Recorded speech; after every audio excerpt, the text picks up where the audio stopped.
This might hurt your feelings a little bit. I know it would have hurt my feelings about 6 months ago. I would have been like, whoa, whoa, whoa, no, you don't understand. But I need to give you some tough love right now. You do have time for reading. I know, I know. Don't get mad at me yet. Hold on, hear me out.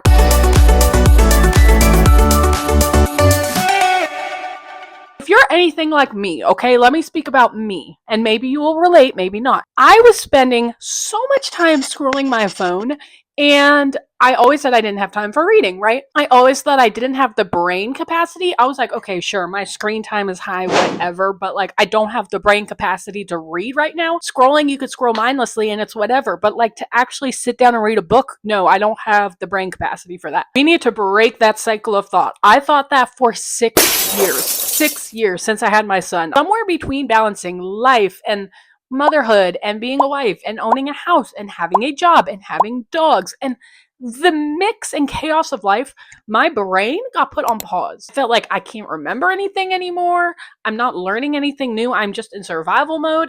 And my brain was really not being stimulated in a way that reading stimulates my brain. But recently, God has been really convicting me about discipline, and I realized that to an extent, I was kind of just being lazy. Not all the time, and I understand like there is exhaustion. Like having a newborn and getting like 2 hours of sleep at night, I get that, and of course, you have to relate this to your own circumstances, but for me, in my current season of life, I had time for reading. I have time for reading, and I was just scrolling on my phone instead. But the problem is, every time I tried to pick up a book with this thought in mind, I just could not stick with it. I was so bored. I would get bored and be like, no, maybe I just don't like reading anymore. But I think I just wasn't reading the right books, or I was reading the kind of books that I loved reading 6, 7, 8 years ago when I was 19 before I had kids. Those books just aren't the same things that I enjoy now, but I never had the time to learn that. So these are the 3 books that really got me out of that slump that I had for 6 years since I had my son. And now I am so back. I'm so back into my love for reading. These books, they just keep you engaged. Lighthearted enough, but also deep enough to like keep you wanting to read more without like hurting your brain, or like when you're tired, you could still read these. So these are the 3 books that got me out of my 6-year slump.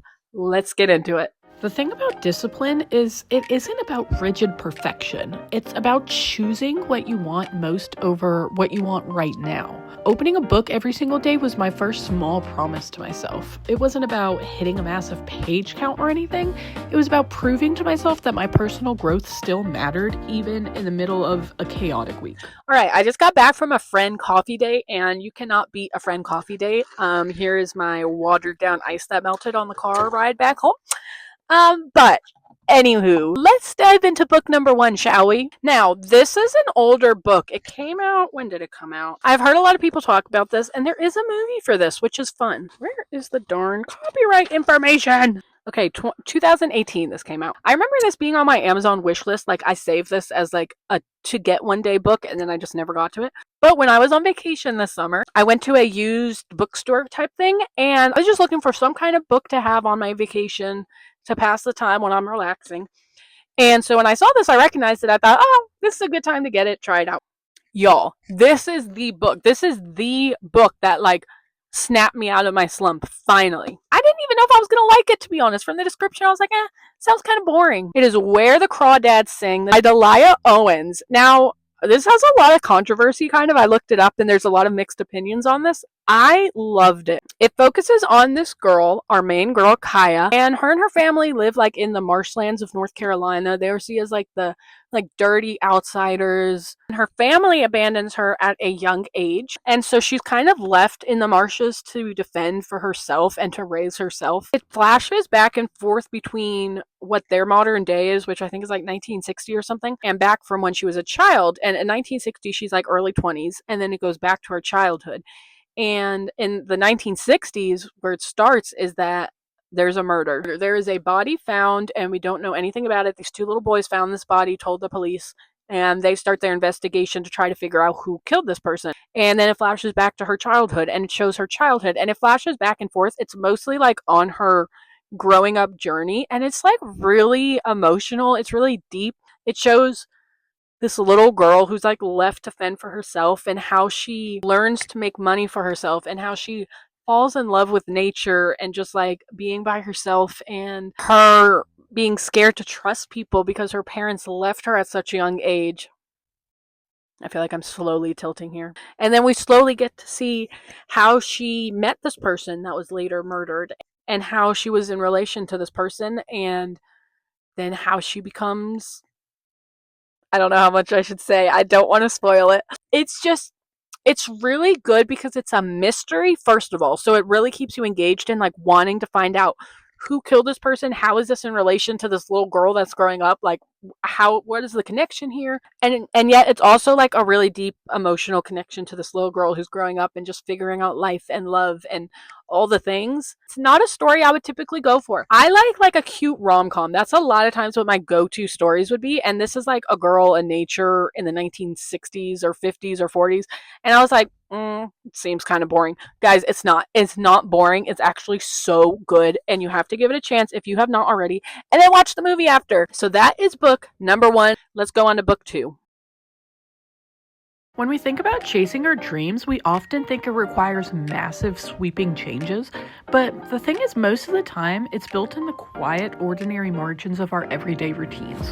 When you start guarding even 10 minutes of your day for something that lights you up, those tiny pockets compound faster than you think. All right, book number 2 that got me out of my 6-year reading slump. This was directly after book number 1. I finished book number 1 and went, I need another book immediately. It is Swan Song by Ellen Hilderbrand, which I know she's a popular author, but I've never read anything by her. Again, I haven't really read in 6 years, so I'm catching up here.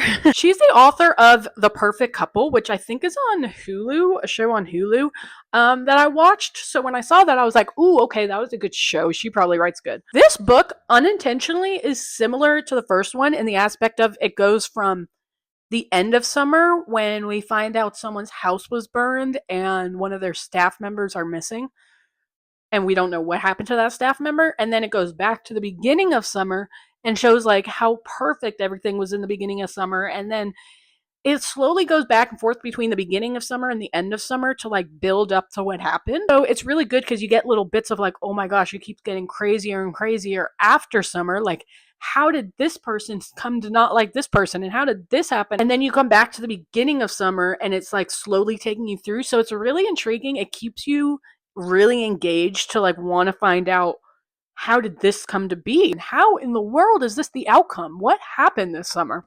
Oh, it's on Netflix. There's a little thing on the back here. The Perfect Couple, I think, is on Netflix, not Hulu. Sorry. This is just super captivating, and again, I read this on the car ride home, and I usually get nauseous reading in the car ride, but I was just so engaged with it so fast and so early on that I was like, I need to find out what happens. I don't care if I'm feeling sick right now. This was book number 2. Do not let the season of raising little ones convince you that your own growth has to wait. When you feed your mind, you aren't taken away from your family. You're actually showing them what it looks like to come alive. You are modeling what it means to honor the unique gifts and passions that God has placed inside you. And finally, book number 3. Now this, I think, is classified as a YA, young adult. So You'll Be the Death of Me by Karen M. McManus. I know it sounds very dramatic and it looks very dramatic. I think to sum up this video, it might be you just need a good mystery to get into because it captivates you and you just need to find out what happens. And don't just look it up. That's no fun. Don't spoil it. You got to read it. Anyway, You'll Be the Death of Me follows 3 kids in high school. They used to be friends in middle school, and then they lost touch as they grew up. They're in their senior year, I think, now. And they reconnect. They have a day out together, and they stumble upon, it sounds so dramatic. They stumble upon one of the students that they go to school with dead on the floor in this old abandoned building. They flee the scene. They don't know what happened, and the whole story is them trying to solve the mystery of what happened to the student. There is a little romance in there, which I always love a good romance. And it switches between the perspective of all 3 students, so each chapter is a different student's perspective. I feel like there's a plot twist in here. I was surprised by the ending. It was not at all what I was expecting, which makes a really good book. It says, keep your friends close and your enemies closer. Dun, dun. Getting out of a slump doesn't necessarily happen overnight. Maybe it does with the right book. Maybe it will for one of these. But sometimes it takes hard work. You have to push yourself and discipline yourself to say, no, stick with this, stick with it. Just like a movie. So many times when I'm watching a movie and I watch the first 5 minutes, I'm like, no, I'm bored, let's switch it. But then I actually give it a chance and I'm like, oh, I'm so happy I didn't give up in that first 5 minutes. That's how it is with books a lot, especially when you're getting out of such a slump. Getting my discipline back and really pushing myself to do this re-sparked the dream that I have inside of me to write a book. I always wanted to write a book since I was a little kid, and I just lost that dream. I lost that dream when I was in this reading slump because I just lost my interest in it. And I thought, maybe I'll write a book one day. I don't know anymore. But reading again has been like, oh, I actually love books. I love books and the imagination that they take and the journeys that they take you on and how they could bring you so much joy and emotion. I just love so many aspects of a book. And I have this dream that God placed on my heart to write a book one day, and it is back. It is back on fire, and I am already getting so many ideas. I'm like, oh, which one am I going to go with? And then I found myself like getting inspired with other dreams again, just from reading. I was like, wait a second. Oh my gosh, what if I do a bookstore? I've always wanted to open a bookstore, and then I could have my own books there. Like I just started dreaming again from reading. And I know that sounds silly, but if you get it, you get it. So for any moms who are watching this that feels like your dreams are put on pause because of motherhood, it's never too late. It's never too late to pursue your dreams. It might feel like it. It might feel like your dreams have been put on hold for too long, and no, I'm too old for that anymore, and there's no way I'm going to accomplish this in time. No, there is always time. Take that first small step of discipline towards your dream. Maybe it's reading. Maybe it's opening a notebook and brainstorming all your ideas. Whatever it is not too late for you.